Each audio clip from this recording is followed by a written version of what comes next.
Okay, the broken nose cone is stitched together by welding lines with the butane torch, like that. Just little stitches, just holds it together. Next step is to run a groove all the way through there, both sides.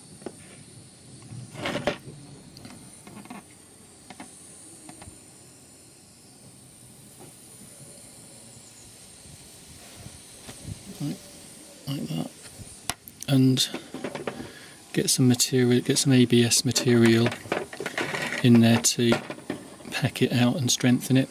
I went to IKEA and bought these measuring spoons for 80p. So it's these measuring spoons that I'm melting down to get in there. I've now melted some of this ABS plastic into the two cracks on both sides to get some good material. Finished off filling, sanding the nose cone. The tab on the right hand side of the nose cone is only partly missing, so that will be the easiest one to recreate. I'm going to do that one first.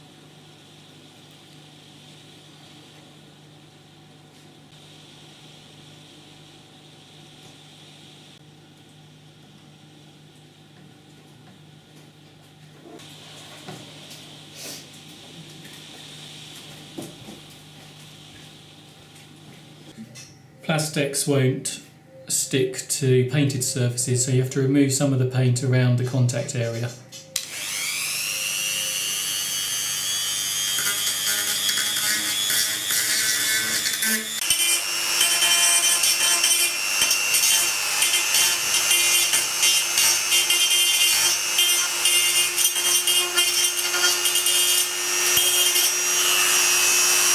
On the way home now, they're in Carlisle.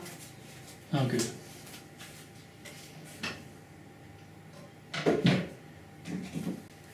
I'll give that a bit of a clean with surface cleaner.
So that's about enough plastics that I want to put in.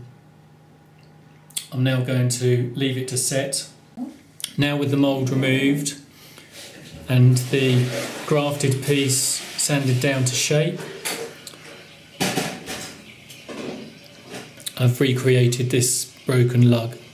Now for the other side where the piece is completely missing,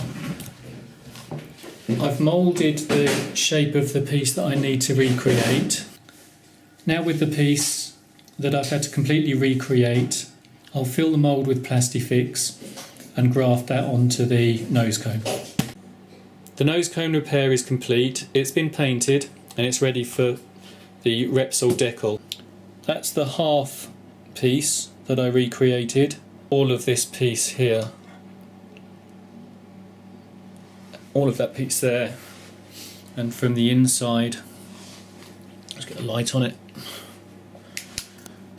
and then from the inside all of that piece was recreated with Plastifix. That was completely missing. That's the side that was plastic welded. In order to get the siren blue finish, the base coat goes on black and then the top coat has just got the tiniest amount of blue in it. You build it up in layers, and slowly the colour changes from black at the top. That's just got the slightest amount of blue pigment in it. I didn't worry too much about doing the top part of this nose cone, because that's all going to be covered in the Repsol decal when that's affixed. But the further we go down, slightly more and more it becomes blue. So you build it up in layers until you get the colour match that you want. And I have to say, this paint that I bought from RS Motorbike Paint, it's a very, very good match. Okay, catch you next time. See ya.